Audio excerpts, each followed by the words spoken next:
The art of relationships. One of the most important parts of his character is how he dealt with people. How did he deal with people? The first rule is to have a warm, soft, loving presence. This is the first rule. It doesn't matter who you deal with. Your presence, his state of being was always warm, soft, loving, easygoing, genuine. No matter how much you follow the other rules, the other principles from his life, if you don't have this presence, this loving, warm, approachable, easygoing presence, people will run away from you. This is the first. The second is to treat every person and every relationship with the dues they deserve. Treat the elder like the elder deserves. The youngster like the youngster deserves. The leader different from the follower. The close different from the far. One from your family different from one outside the family. Everybody has a different place in the wider picture. And so they need treatment according to who they are and where they are from. As Ali ibn Abi Talib says, كَلِّمِ النَّاسَ عَلَى قَدْرِ عُقُولِهِمْ. Speak to people at their level. So sometimes you have to go down a level to simplify things. Sometimes you have to go up a level to make things more complicated. But it depends who you are speaking to. Similarly, the Prophet ﷺ, he treated people according to where they were at, not where he was at. He would come to their level. The third rule from the Prophet ﷺ's relationship is always be the first to initiate. And if not, if somebody started, like let's say someone gave you a gift, someone said salam, always reciprocate, always give return what they gave. And if you don't have something equal to give back, then just give whatever you have. Number 4, one of the rules of the Prophet's relationships, every relationship needs to be refreshed. It needs renewal. Otherwise it dries and it disappears, it breaks away. Every relationship needs to be refreshed or renewed. What we call in Arabic, husnul ahd or at-ta'ahud. And the last, what happens when the rights of two people or two groups overlap, they conflict? Let's say your mother wants to visit you and your in-laws want to visit you at the same time. Or a close companion asks something from the Prophet ﷺ and a Bedouin from far comes and asks him. Who does he cater to? When they conflict, when two people, two worlds, two spheres of his life come into clash, what does he do? He gives priority to the one who needs it more. Not necessarily the one who's closest to him. The warm, soft, and loving presence of the Prophet ﷺ. Some of us may wonder, may ask, what was it like to hang around the Prophet ﷺ? What was he like on a day-to-day basis? While he was eating, while he was relaxing, while he was sleeping, while he was walking about the streets of Medina? Was he always in work mode, serious, battle face on? Or did he sometimes relax? Did he sometimes smile?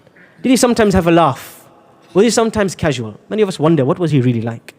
Some of us have this image of the Prophet ﷺ that he was always in game mode, serious. Like there was a battle about to break out. Because he had so many jobs to do. Family man, a leader, a warrior, X, Y, Z. So many things, so maybe he's always busy, always serious, always distracted. No. When you look at the people closest to him, Abu Hala radiallahu anhu, when he was asked, what was the Prophet ﷺ like just on a regular day? كان دائم البشر أو البشر. He was always smiling. سهل الخلق.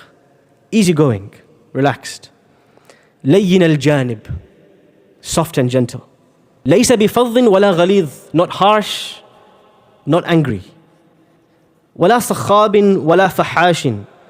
He would not use bad language, he would not curse, he would not swear, he would not be lewd, vulgar in his language. ولا عياب ولا مداح. He wouldn't be always criticizing and not always praising either.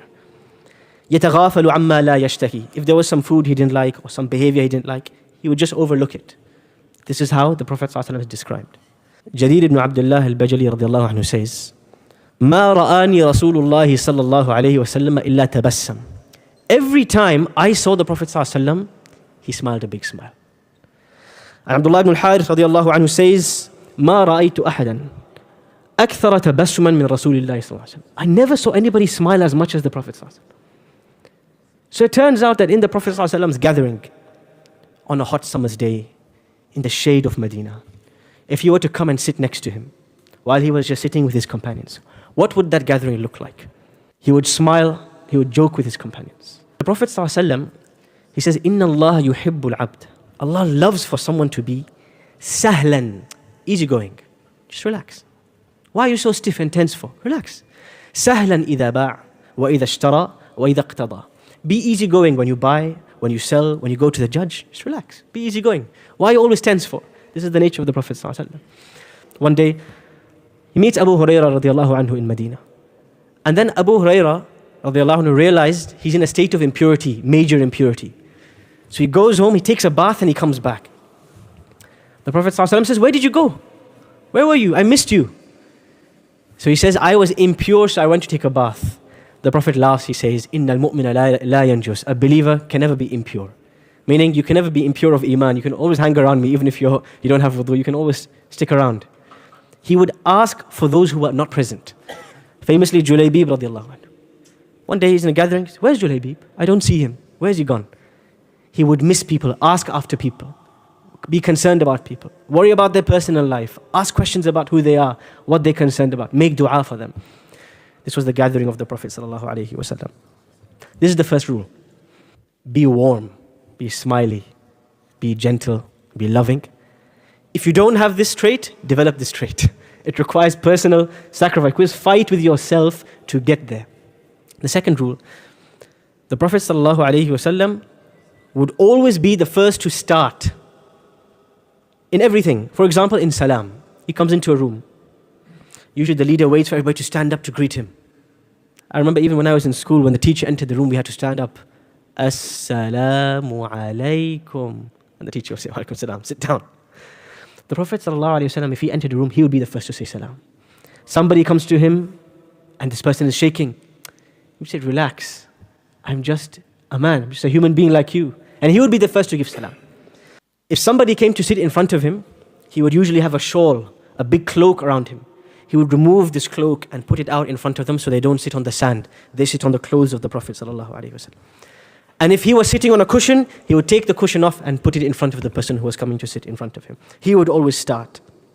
One of the most important principles of relationships. Every relationship is give and take. Any relationship which is purely one-sided, one person is always giving, one person is always taking, that relationship is very imbalanced. And it only works in some rare scenarios, like with parents. Parents are all giving, and there's nothing they can take from us, very little they can take from us. But in friendships, relatives, in these relationships, if somebody is always giving you a gift, inviting you, but you're not returning, it sours the relationship. The Prophet ﷺ, this is why he said, "Man صَنَعَ إِلَيْكُمْ مَعْرُوفًا فَكَافِئُوهُ." Somebody does something good to you, always return. Try to give like for like. If you can't, give whatever you can. So when someone would come to the Prophet ﷺ and they would give him something, he would give them something in return. Or if nothing, he would smile at them. He would say some pleasing words to them. So his nature, he would always be the first one to start. Start with a smile, start with a salam, start with a greeting, start with a gift. And if somebody else ended up starting, he would always give in return. If somebody is speaking to him, he won't interrupt them and he'll wait until they finish, even if it is his greatest enemy. Al-Walid ibn al-Mughira sat in front of him to threaten him when he was in Mecca. To tell him, listen, we'll give you women, we'll give you money, we'll give you whatever you want, but tell us what you want to stop this Islam business. The Prophet ﷺ waited for him to give his long speech. Then he said, أَفَرَغْتَ يَا أَبَا الْوَلِيدِ. Are you done speaking? Can I speak now? Sallallahu alayhi wa sallam. Last but not least, the family of the Prophet ﷺ. What was the Prophet like with his family? With his wives, with his children?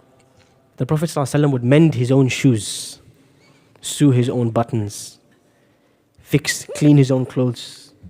The word his wife used, كَانَ فِي خِدْمَةِ أَهْلِهِ. He was in the service of his family. When he was at home, he was helping out. I know, gentlemen, after a long day of work, we get tired. We want to just sit on the couch.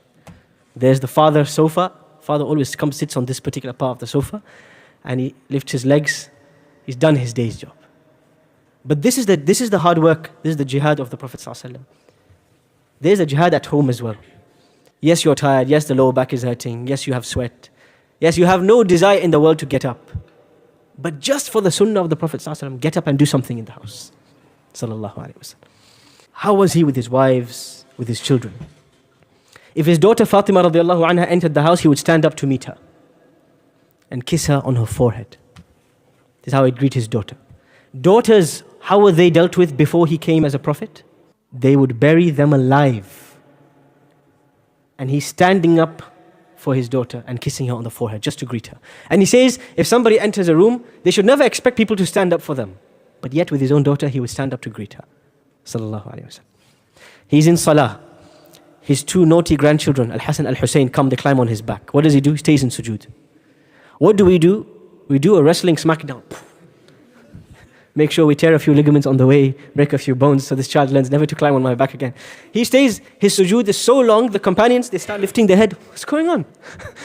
Has he forgotten that he's in salah? And they just see a child is using him as a horse. And he stays in salah. He's praying salah, and we know how much he loves salah. We know that the most peaceful moment in his life was the moment he says, Allahu Akbar. Yet, if he heard the cry of a baby, he would shorten his salah, cut it short, pray it longer at home. One of the most tricky things in human relationships is how we deal with relatives. I'm not talking about parents and brothers and sisters, I'm talking about outside of this, uncles, aunts, cousins. And these relationships, these relatives, the way the Prophet ﷺ describes how we must deal with them, he calls it silatul arham, connecting the blood, the blood that you are from, keeping that fresh and connected. The Prophet ﷺ had some relatives who were not very good to him.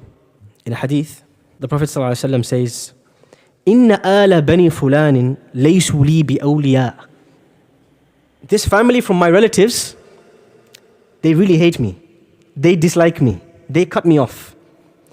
غير أن لهم رحما سأبلها ببلالها أو ببلالها.